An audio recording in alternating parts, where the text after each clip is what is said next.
Hi, this is Mr. Lam, your D&T teacher using AI voice.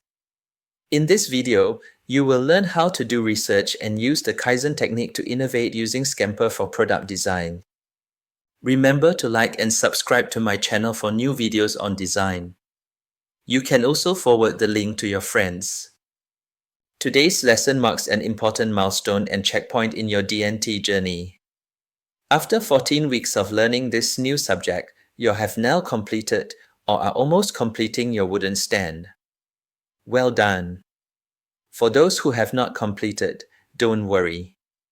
We still have time in term 3 to complete it. Right now, I'd like you to click the reflection form link in your Google Classroom to reflect on the things you have gone through in these 14 weeks. Remember, you went through an introduction to the design process, the concept of design thinking, the creativity technique of randomness, sketching skills such as use of templates, the GPO method, and making skills. These making skills include creating a mock-up and practical work using wood as a material and trying out the various tools and machines. Indeed, these 14 weeks have been intensive. Congratulate yourself for hanging in with us. You may now pause the video to complete your reflection and feedback. At the same time, we would like to congratulate these students for being the top 10 winners of our crossword puzzle on Woodkiri. You can claim from us a prize when we have our next lesson in person. Unfortunately, students without class or full names will not receive a prize as we can't verify you. But continue to look out for more challenges that will come your way in our Secondary 1 D&T journey.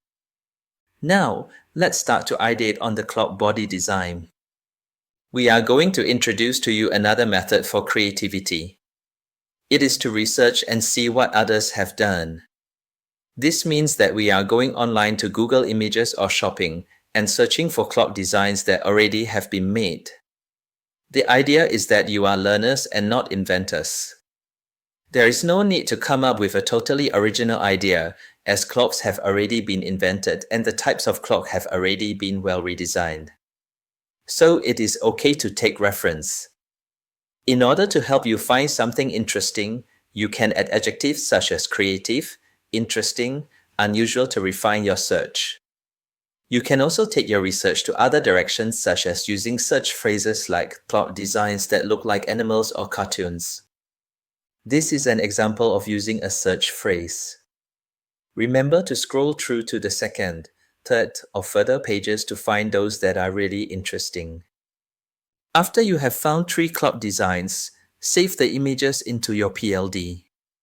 Go to the SLS assignment to import in the images. I will teach you how to do it later. Now that you have found 3 interesting designs, note that you cannot copy them wholesale, as it is unethical and will lead to copyright issues. Copyright means the creator of the design owns it legally and can sue you if you infringe on his or her copyright. So what can we do? The answer lies in this Japanese method of innovation called Kaizen. Kaizen is used to describe the process of making continuous small improvements to a design or product. The idea is that with sufficient small improvements, it is equivalent to a big or dramatic step in innovation. An example is the innovation of ride-hailing or Grab car in Singapore. If taxi companies had been continuously making improvements to their product, theoretically, they would have improved from street hailing of taxi to taxi phone booking to SMS booking, website booking, and so on. Eventually, they would have arrived at app booking first, before Uber, which is the first ride-hailing company in USA and the world. Since then, many competitors have copied Uber, including our local startup, Grab, which eventually bought over Uber.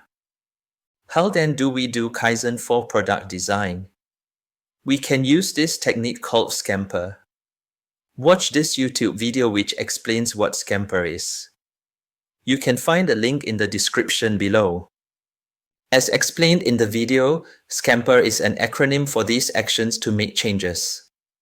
In your SLS assignment, for each interesting clock design you have researched, you are to sketch an improvement by applying one or more of these SCAMPER actions.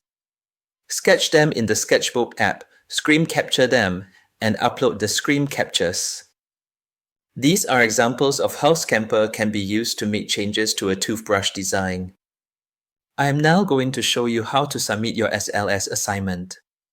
First, please upload your saved image for interesting design by clicking on the paint palette icon. There will be a pop-up. Please click on the image icon to search for your saved image. When you upload your improvement sketch, also write down the SCAMPER method used. You can see it circled in this example. Lastly, please complete your SLS assignment by the deadline given. Enjoy your research and sketching. See you next time.